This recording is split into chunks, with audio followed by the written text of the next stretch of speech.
고린도전서 8장 1절로부터 11장 1절까지는 우상에게 바쳐진 제물, 그 고기를 그리스도인이 먹을 수 있느냐 없느냐의 문제, 또 그리스도인이 우상 제사에 참여할 수 있느냐 없느냐 이런 문제를 다루고 있습니다.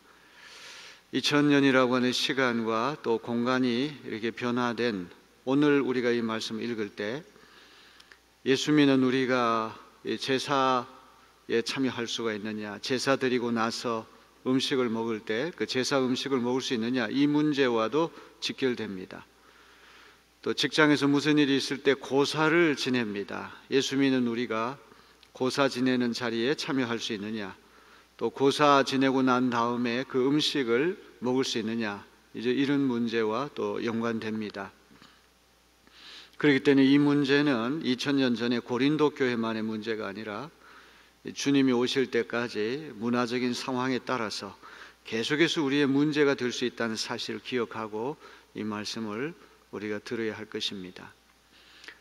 편의상 바울이 고린도전서에 그 표현을 쓰지는 않지만 로마서 14장에 보면 강한 자와 약한 자, 강자와 약자라고 하는 표현을 쓰는데 고린도 교회 상황에서도 충분히 적용될 수 있는 말씀입니다. 강자는 어떤 사람입니까? 먼저 숫자적으로 많은 사람들, 주류, 다수가 강자고, 강자는 계몽된 사람이고 율법에서부터 복음 세계로 진입한 사람이고 성숙한 신자를 강자다, 이렇게 말할 수 있습니다. 약자는 누굽니까? 아직도 율법에 머물러 있는 사람, 아직도 계몽되지 못한 사람, 아직도 믿음이 연약한 사람, 또 숫자도 소수인, 다수에 밀려 열세인 그런 사람들을 우리가 약자다, 이렇게 말할 수 있어요. 바울은 그 로마서 14장에서 강자와 약자의 특징을 우리에게 암시하는데, 강자의 특징은 무관심하다는 말이에요. 무덤덤하다는 말입니다. 어디 가든지 다른 일에 별로 신경을 쓰지 않아요. 그런데 약자는 오버 센시티브, 지나치게 예민하다는 말이에요. 약소국은 강대국이 어떻게 돌아가는가에 대해서 눈에 불을 켜고 지켜봅니다. 대통령이 누구고 미국에서 어떤 일이 일어나고 미국 사람들보다도 우리나라 사람들 더 잘 알 수가 있어요. 제가 텍사스에서 참 오래 살았는데 텍사스 사람들은 한국이 어디 붙어 있는지, 한국 대통령이 누군지 관심을 기울이지 않습니다. 세계가 텍사스 중심으로 돌아간다고 착각을 합니다.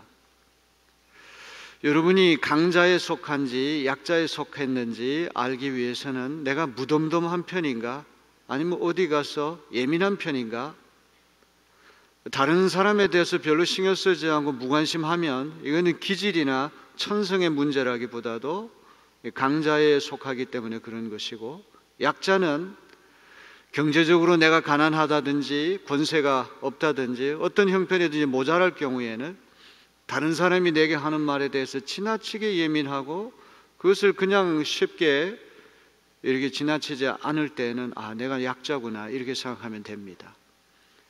우상에게 바쳐진 이 제물고기 먹는 문제도 강자가 있고 약자가 있어요.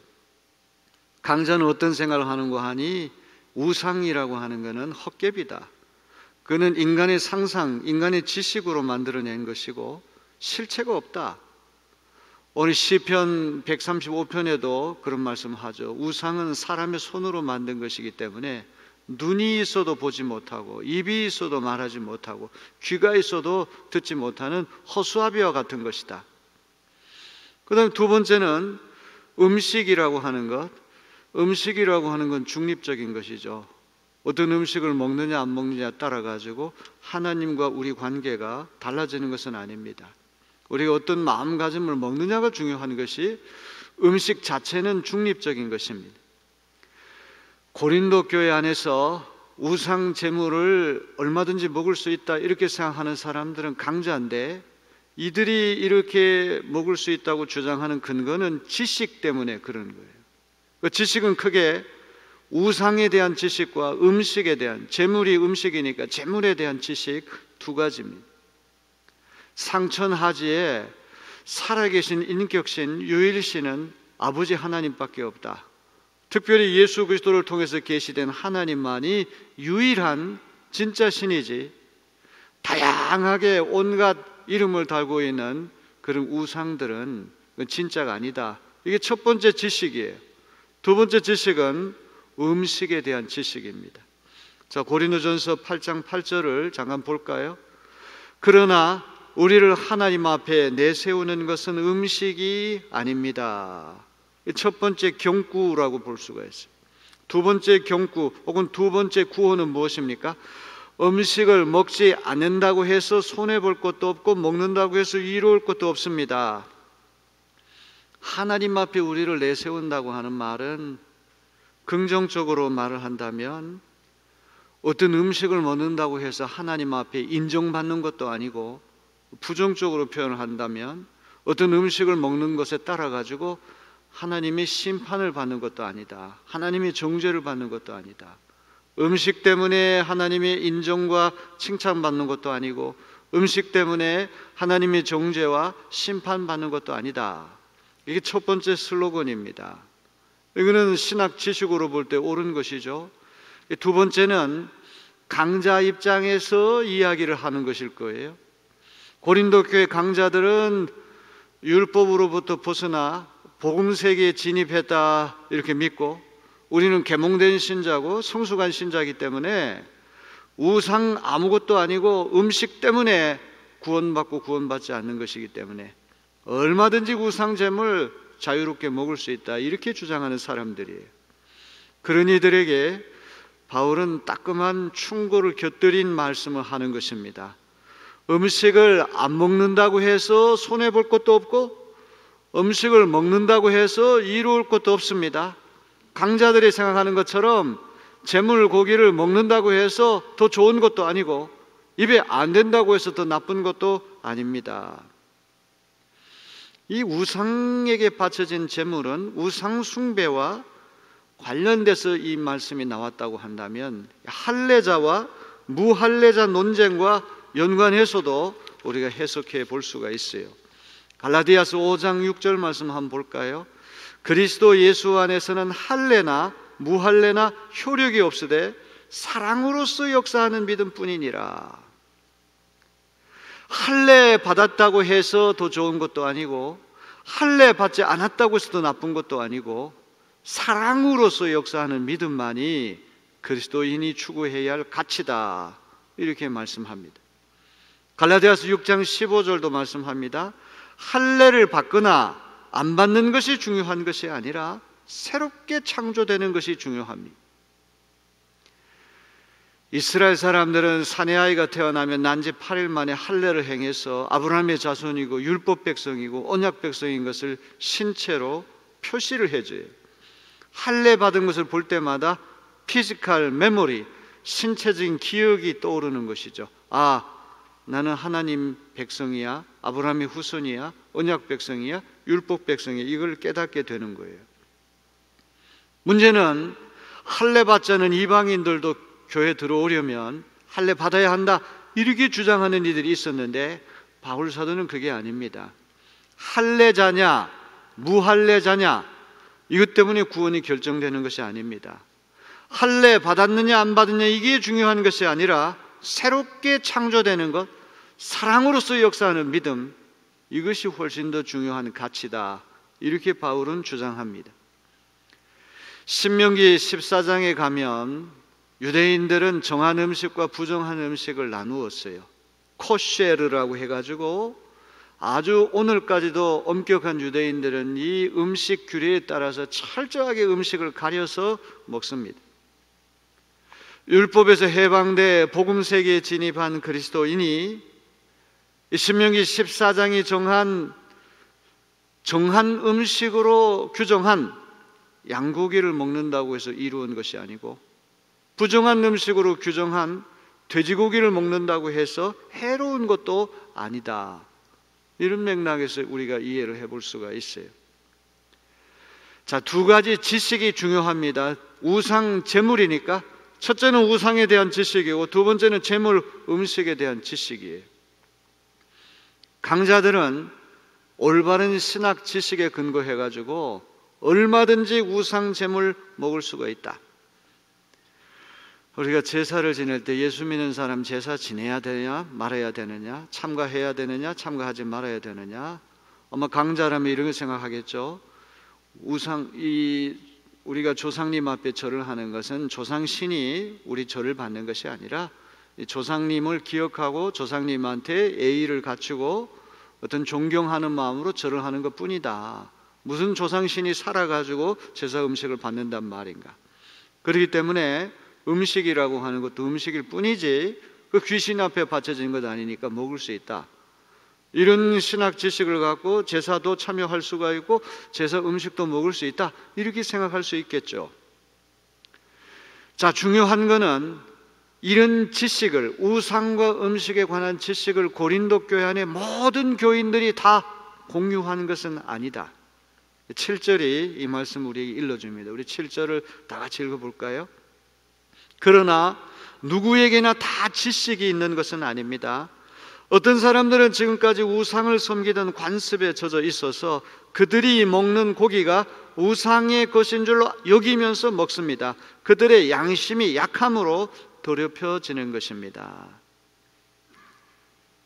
강자들이 다수라고 할지라도 소수의 약자들이 있는데, 이들은 불과 며칠 전까지만 하더라도 고린도 도시 안에 있는 아폴로나 비너스 신과 같은 우상 신전을 출입하면서 제사도 지냈고, 그 우상 제사 끝난 다음에 식당에서 그 제물을 함께 먹었던 그런 기억이 있는데, 그 사람들은 그 우상을 진짜 신이라고, 귀신이라고 생각하고 제사를 드렸고, 또 그 제물 고기를 먹을 때도 그 어떤 악한 영, 귀신 이런 것들이 자기 몸에 들어온다고 느끼면서 그걸 먹었는데, 상당히 기괴한 느낌을 갖고 그렇게 참여했는데, 교회에 들어와 가지고 예수 안에서 새로운 가치관을 가진 다음 이게 양심에 걸리는 거예요. 예수 안에서는 이제 예수 그리스도를 통해서 계시된 하나님 한 분만 잘 섬기고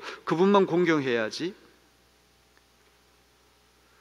고린도라고 하는 도시 안에 있는 정육점에서 파는 고기들은 어떤 게 우상 고기고 어떤 것이 우상 고기인지 아닐 수 없을 만큼 이게 다 섞여 있거든요.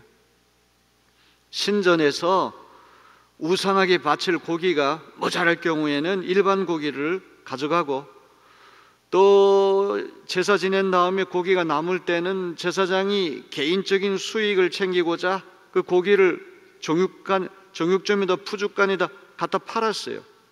그러다 보니까 거의 이 정육점 시장에서 파는 고기들이 우상 제물과 연관되어 있다고 해도 과언이 아니에요. 이런 이들은 고기를 먹을 때마다 이제 예수 믿고 하나님 한 분만을 열심히 섬겨야 되는데 이게 찝찝하다, 이게 뭔가 좀 기분이 안 좋다, 양심이 따끔따끔거리는 거예요. 죄책감이 생기는 거예요. 자, 이런 이들이 이제 문제랍니다. 이제 이런 이들에게 강자가 어떤 태도를 보여야 되느냐. 이들은 우상 제물 고기가 그냥 음식이 아니라, 헛개비하게 바친 그냥 음식이 아니라 어떤 살아있는 귀신에게 바친 음식이고, 또 이것이 자기 몸에 들어오면 뭔가 이상한 것을 일으키는 기괴한 것이다, 이런 생각을 품고 이 음식을 먹는다는 말이죠. 바울 사도는 양심이 약하다, 그들의 양심이 약함으로 음식을 먹음으로써 더럽혀진다, 이렇게 이야기를 해요. 음식 자체는 중립적인 것이죠. 우선 거룩한 것도 아니고 부정한 것도 아니고 좋은 것도 아니고 나쁜 것도 아니고, 우리의 양심이 어떤 양심을 갖고 음식을 먹느냐가 중요한 거예요. 자, 오늘 이 말씀에서 아주 중요한 것을 우리 하나 생각해 볼 수 있어요. 양심이 지식과 일치하는 경우가 대부분이겠지만, 어떤 경우에는 양심이 옳은 지식을 쫓아가는 데는 상당한 시간이 걸릴 때가 있어요. 5살 먹은 사내 아이가 잠자리에 들 때마다 벽장 속에 귀신이 있다고 어머니한테 불평을 하는 거예요. 엄마, 저 벽장에 귀신이 있어가지고 잘 때마다 꼼지락거리는 소리가 들리고 밤에 저 벽장에서 나와서 나에게 해코지 할지도 몰라. 5살 먹은 사내 아이가 자꾸 그렇게 얘기를 해요. 이 아이에게 귀신이 있다고 하는 건 양심의 문제, 감정의 문제거든요. 이건 머리에서 오는 문제가 아니라 마음, 가슴에서부터 오는 문제고, 이거는 양심의 문제란 말이죠. 어머니는 지식이 있기 때문에 아니야, 거기 귀신 없어, 절대 없어, 걱정하지 마, 아니야, 엄마 있어. 근데 엄마가 뺨따기를 때리면서 야 이놈아, 귀신이 있기는 뭐 있어, 이렇게 윽박지른다고 해가지고 그 아이의 귀신이 있다고 믿는 양심이 하루아침에 바뀌는 건 아니죠. 귀신이 없다는 지식이 옳은 것인데, 이 귀신 없다는 지식에 양심이 도달하기까지는 어떤 사람은 상당한 시간이 걸릴 수 있다는 말이죠. 그렇기 때문에 이 엄마에게 요청되는 것은 아이를 윽박질러 가지고 없다고 강요하는 것이 아니라 아이의 있는 것을 그대로 인정하고 받아주는 거죠. 그래서 아이를 토닥거려주고 사랑으로 배려하고 존중하면 시간이 지나가죠. 아이가 철이 들고 성숙해지면 저절로 어느 순간에 귀신이 없다, 이것을 저절로 깨닫게 된단 말이에요. 바울이 얘기하려고 하는 것도 바로 이 이야기예요. 아직도 예수 믿은 다음에 이제 하나님 한 분만을 섬겨야 되는데, 저 무슨 고기를 먹을 때마다 저거 우상에게 바쳐진 제물 아니야? 아, 옛날 그 우상한테 제사 드릴 때 뭔가 기분이 아주 이상하고, 그 제물 고기를 먹을 때도 내가 찝찝하고 이런 상태였는데 이거 어떻게 해야 되지? 이런 사람들이 교회 안에 있다는 얘기예요. 자, 10절로부터 12절은 모든 사람이 다 이런 지식을 공유한 것은 아닙니다. 이것을 이제도 부연해서 설명하는 말씀이 10절로부터 12절인데, 자, 우리 먼저 10절 말씀을 한번 살펴볼까요? 지식이 있는 당신이 우상의 신당에 앉아서 먹고 있는 것을 어떤 사람이 보면 그가 약한 사람일지라도 그 양심의 용기가 생겨서 우상에게 바친 고기를 먹게 되지 않겠습니까? 아주 흥미로운 말씀이 아닐 수 없어요. 지식이 있는 당신은 우상 제물 먹을 수 있다고 생각하는 강자 그룹의 사람일 겁니다. 이 사람이 우상은 헛개비고 허수아비고 아무것도 아니고 음식도 하나님 앞에 결정적으로 영향을 주는 것이 아니기 때문에 우상 신당에 앉아서 먹고 있을 수 있어요. 여기 본다는 말은 추정해서 하는 말이 아니라 실제로 이런 일이 일어났음을 암시해 주는 말이에요. 지켜본다고 하는 말은 이건 추측해서 하는 말이 아니라 직접 눈에 띄는 그런 경우가 있었다는 것입니다. 재물을 먹는 사람이 그 양심이 뭔가 찝찝하고 죄책감이 생기고 하나님 앞에 죄 짓는 건 아니야, 이런 생각하는 사람이 양심이 약하다고 할지라도 점점 그것을 지켜보다 보면은 양심의 용기가 생겨서, 개역개정은 담력을 얻어서, 세번역은 용기를 얻어서 이렇게 되어 있는데, 너무나 재미있는 말이 헬라 말로 이 담력을 얻어서 용기를 얻어서라고 하는 말이 8장 1절에 사랑이 덕을 세운다, 세운다는 말과 똑같아요. 둘 다 세우는 건데, 강자가 약자를 세운다고 생각했는데 세우는 것이 아니라 실제는 망가뜨리는 거예요. 실제는 무너뜨리는 것입니다. 자꾸 지켜보다 보면 어느 순간에 에라 모르겠다, 나도 저렇게 할 수 있겠지, 이런 생각을 갖고 우상에게 바쳐진 고기를 먹게 되지 않겠습니까? 회사 안에 부장님하고 과장님이 똑같은 교회 다니는데 고사를 지내게 될 때 사장님이 고사 안 지낸 사람은 감봉하고 불이익 준다 그러니까 부장님부터 고사 지내는데 머리 숙이고, 또 끝난 다음에 부장님도 음식을 먹는데 처음에 이 과장인 사람이 거기에 대해서 늘 좀 이렇게 죄책감을 갖다가 어느 순간에 부장님도 저러는데 나라고 못할 게 뭐야, 이런 생각 가질 수 있다는 말이죠. 한 교회 다니는 장로님하고 집사님이 그 한 회사 다니는데 회식을 할 때마다 자꾸 술을 마시는데, 처음에 장로님 마시는 걸 보고는 이게 굉장히 양심이 그거 한데 장로님도 저렇게 마시네, 나라고 못 마실 게 뭐야, 이렇게 다 압력을 얻어서 그런 길로 갈 수 있다는 말이죠. 그러나 그런 행위를 하면서도 양심이 따끔따끔 예민하게 자기를 찌르는, 자기의 양심에 어긋나게 양심에 반해서 자의 반 타의 반으로 그런 일에 뛰어들 수 있다는 말이죠. 우상에게 바쳐진 꺼림칙한 음식을 다수인, 주류인, 강자의 어떤 압력에 의해서 자기도 모르게 그 일에 뛰어든다고 할 때 이거는 양심을 다치게 하는 것이다. 바울은 그렇게 생각하는 것이죠. 자, 우리 11절 12절을 다 같이 봅니다. 그러면 그 약한 사람은 당신의 지식 때문에 망하는 것입니다. 그리스도께서는 그 약한 신도를 위하여 죽으셨습니다. 이렇게 여러분이 형제 자매들에게 죄를 짓고 그들의 약한 양심을 상하게 하는 것은 그리스도께 죄를 짓는 것입니다. 바울은 강자가 약자에게 끼치는 악 영향을 기독론적으로 풀어내고 있어요.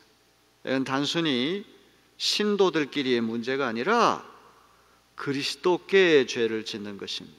이건 교인들끼리만의 문제가 아니라 이건 궁극적으로 그리스도께 죄를 짓는 것이 됩니다. 너무나 중요한 말씀은 양심이 연약한 형제가 자기 양심에 어긋나게 우상 제물을 입에 대다 보면 강자의 지식 때문에 망하게 된다. 이게 중요한 말.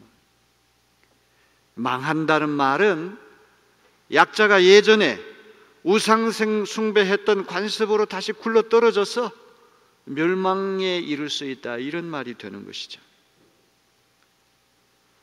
강자가 내가 가진 지식이 옳은 것이기 때문에 그 올바른 지식, 올바른 신학 지식에 근거해서 내가 이런 행위를 할 수 있는, 이런 행위를 행사할 수 있는 자유가 있고 권리가 있다. 이 지식에 근거한 자유와 권리에만 집착해서 약자를 계몽시키고 약자를 올바르게 가르치겠다, 이런 생각만 하고 약자 앞에서 무덤덤하게 그 행위를 할 때, 그러잖아도 양심이 예민하고 눈에 불을 켜고 강자하는 일거수일투족을 지켜보는 약자가 자기도 모르게 그 주류의 압도적인 세력에 이끌려서 재물 고기를 입에 댈 때 궁극적으로 그 지식 때문에 약자를 망하게 하는 것과 마찬가지다. 이게 바울의 논리입니다. 약자를 망하게 하는 것이 강자의 올바른 신학 지식이라고 하는 아이러니. 그래서 오늘 우리가 이 말씀을 잘 들어야 돼요. 제 설교 제목이 지식과 사랑이에요. 지식과 사랑의 관계. 두고두고 우리가 일평생 이 말씀이 그야말로 잘 박힌 목과 같이 우리 심령에 아루새겨져서 이런 갈등이 생길 때마다 이 지식과 갈등의, 이 지식과 사랑의 문제로 해법을 찾아내는 슬기로운 그리스도인들이 다 돼야 할 줄로 믿습니다. 그리스도는 약자를 위해서도 십자가 달리 돌아가셨습니다. 그 약자는 그리스도께서 그를 구속하시기 위해 십자가의 보배로운 피를 흘리신 대상인데, 지식 때문에 그 약자를 망가뜨리는 것은 그리스도의 십자가 구속 역사를 무력화시킨다는, 그리스도의 대속 사역까지 망가뜨리는 행위가 아니고 무엇이냐. 이 교인들끼리만의 문제가 아니라 그리스도께서 그를 구원하시기 위해, 약자를 구원하시기 위해 십자가에 보배로운 피를 흘리셨는데 이 십자가의 보배로운 피를 무력화시키는 행위가 아니고 무엇이냐. 우리 마태복음 25장 45절을 볼까요?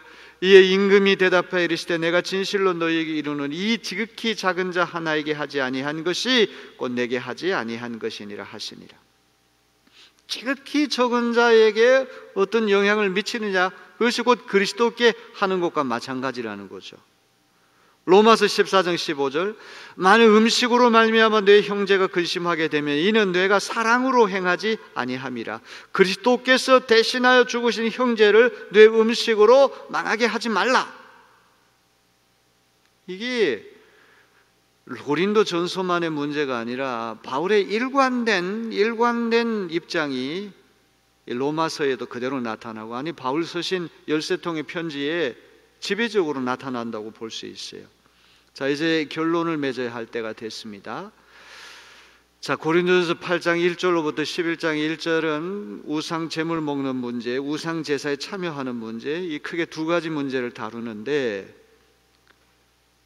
하나의 기초 원리를 8장 1절로부터 13절에서 제시하고 있어요. 자, 9절은 강자에게 주는 경고고 13절은 자기 개인의 소신을 밝히는 것으로 결론을 맺습니다. 자, 먼저 강자에게 어떤 경고를 줍니까? 다 같이 볼까요? 그러나 여러분에게 있는 이 자유가 약한 사람들에게 걸림돌이 되지 않도록 조심하십시오. 자유라고 하는 말, 엑수시아라고 하는 말, authority, 권위, 권리, 권세, 거리낌이 없이 자기 좋아하는 대로 할 수 있는 그런 어떤 권세, 권위, 권리, 이 자유로 우리말로 번역했어요. 그 다음에 걸림돌, 스텀블링 블락, 자유와 걸림돌. 이게 나에게는 자유지만 다른 사람은 걸려 넘어질 수 있거든요. 자유 때문에. 이거는 내가 올바른 지식에 의해서 내가 권리가 있고 자유가 있는 것이긴 하지만 그 자유를 행사하다 보면 아직 성숙하지 못하고 아직도 연약한 사람이 마음을 다치고 넘어질 수 있다는 거예요. 제가 독일에 가서 한 학기 공부를 하면서, 이제 저는 미국에서만 이렇게 공부를 하다가 유럽에 가가지고 한번 경험한 것은 일생일대에 참 잘한 선택이었다. 한쪽 면만, 한쪽 부분만, 지구의 한쪽 부분만 아는 것이 아니라 그 반대편, 건너편에 있는 세계도 어느 정도 경험했다고 하는 것은 저에게 참 고마운 일이었어요.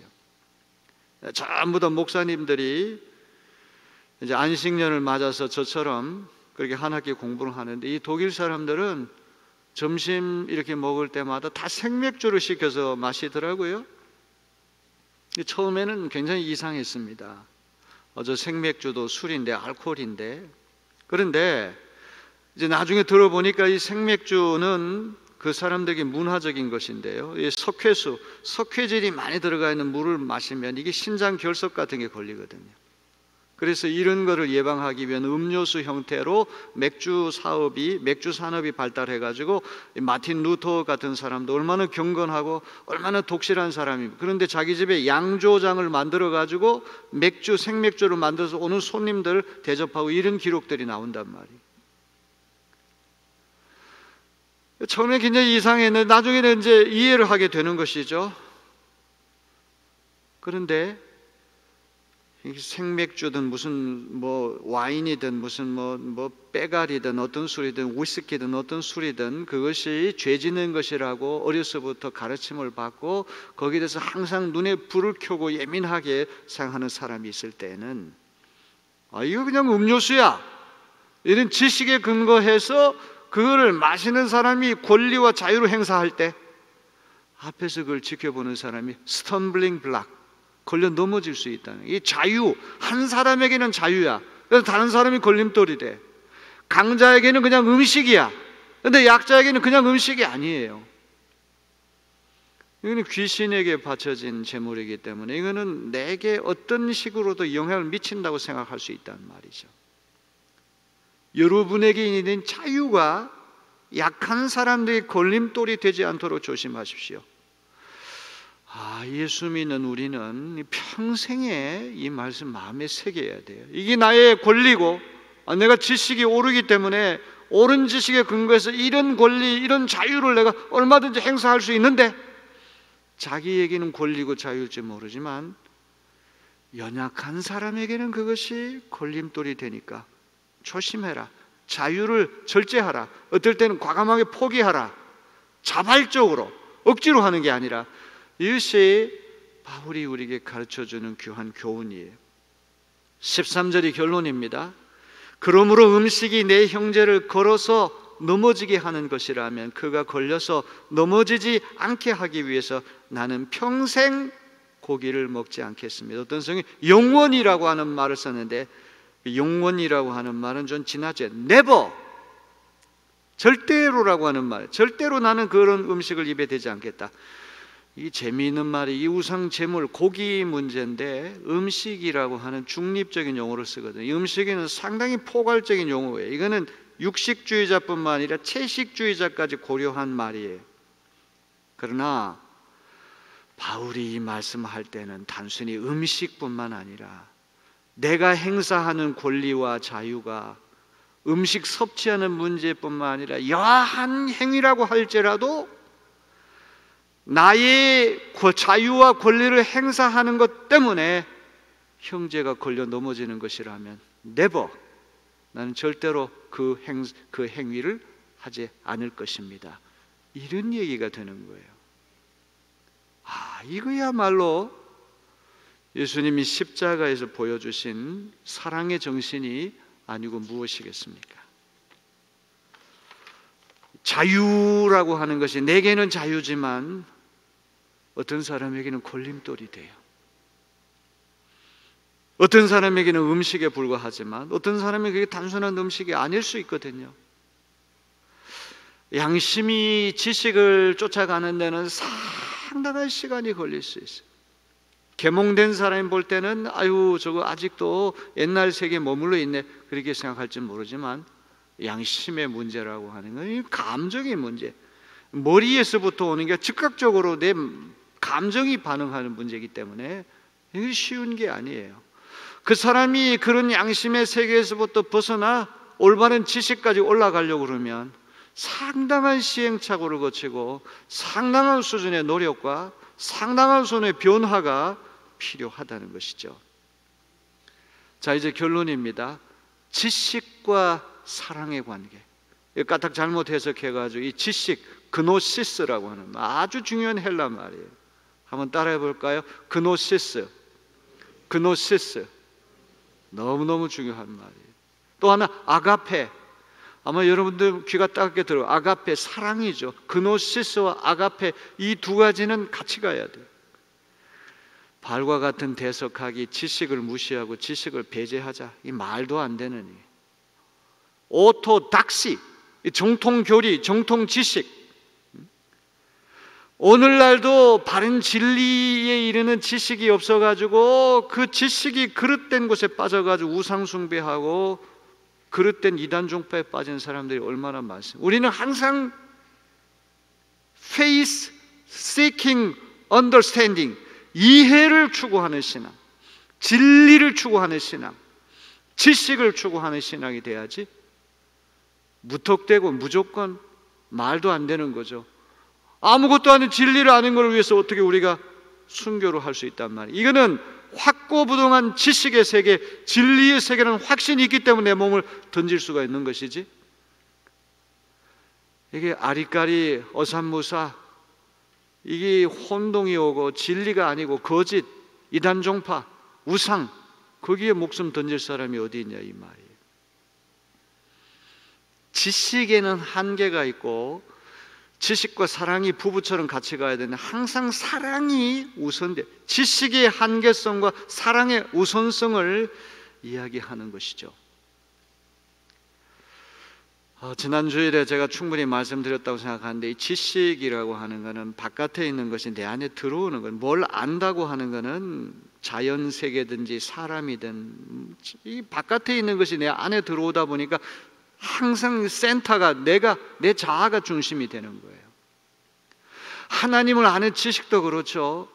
하나님에 대해서 많이 안다고 하지만 그 아는 지식이 내 안에도 나를 자꾸 팽창하게 만들고 나를 확장시키고 나를 확대시키니까 내가 점점 커지고 내 중심이 되는 거예요. 그래서 아무리 하나님을 많이 알아도 하나님이 정작 우리를 모르시는 거예요. 근데 사랑이라고 하는 것은 나눠주는 것이거든요. 비워내는 것이거든요. 계속 끝없이 내 안에 있는 것들을 비워내는 과정이 사랑이라고 할 때, 바울이 그러면 하나님을 사랑하는 사람은 하나님에 의해서 알려지게 돼요. 수동태예요. 하나님 쪽에서는 아시는 것이고 우리 쪽에서는 하나님에 의해서 알려지는 거예요. 하나님이 우리를 아는 지식보다 더 최고의 지식은 어디 있습니까? 이거는 우리의 지식으로 도달할 문제가 아니라 사랑의 문제. 자, 한 가지 예를 들고 제 설교를 마치려고 합니다. 어머니가 아들에 대해서 많이 알아요. 우리 아들이 성미가 어떻고 식미가 어떻고 취미가 뭐고 버릇이 뭐고 세세한 것까지 남이 모르는 거 잘 알아요. 근데 그 아는 것만 가지고는 아들에게 도달이 안 됩니다. 여전히 센터는 엄마이기 때문에 그런 거예요. 그리고 아들이 자라나가지고 우리 엄마가 나에 대해서 많이 알아. 그것 가지고는 이 아들이 엄마 기억 못합니다. 근데 엄마가 아는 것뿐만 아니라 사랑을 해요. 아들을 위해서 자꾸 나눠주는 거예요. 비워내는 거예요. 아들을 위해서는 자꾸만 사랑받는 아들을 위해 사랑하는 엄마가 맥을 못 쳐요. 사랑하는 자와 사랑받는 자의 관계는 항상 사랑받는 자가 칼자루를 쥐고 있는 게, 진실로 사랑받는 자는 사랑하는 자가 그 앞에 맥을 못 쳐요. 어머니가 세상을 떠났어요. 어머니가 자기에 대해서 많이 알고 있었다. 엄마 생각 별로 안 납니다. 그리고 어머니가 자기에게 퍼주는 사랑이 온몸에 가득 묻어있는 아들은 엄마를 알게 돼요. 거꾸로 얘기하면 엄마는 아들에게 알려지게 돼요. 이것이 사랑의 신비인 줄로 믿습니다. 이런 이야기가 8장부터 시작해서 이제 고린도전서 13장, 이 바울 사도 13통의 편지의 절정이 고린도전서 13장 사랑장이 아닙니까? 지금 그 사랑의 어떤 원자탄, 이 사랑의 메가 폭탄, 그걸 향해서 지금 착실하게 지금 올라가고 있다고 생각하시면 돼요. 지식과 사랑은 같이 가야 되지만 항상 올바르다고 해가 다 되는 건 아니에요. 내가 이 올바른 지식에 근거해서 자유와 권리를 행사하다가 아직도 저 양심이 예민한 사람이 다칠 수 있겠구나 할 때는 자발적으로 자기의 권리, 자유를 제한하고 기꺼이 포기하려고 하는 자세, 이게 하늘에 계신 예수님이 십자가에 달리셔서 인간의 몸으로 입고 오셔가지고 우리에게 보여주신 귀한 정신과 자세가 아니고 무엇이겠습니까?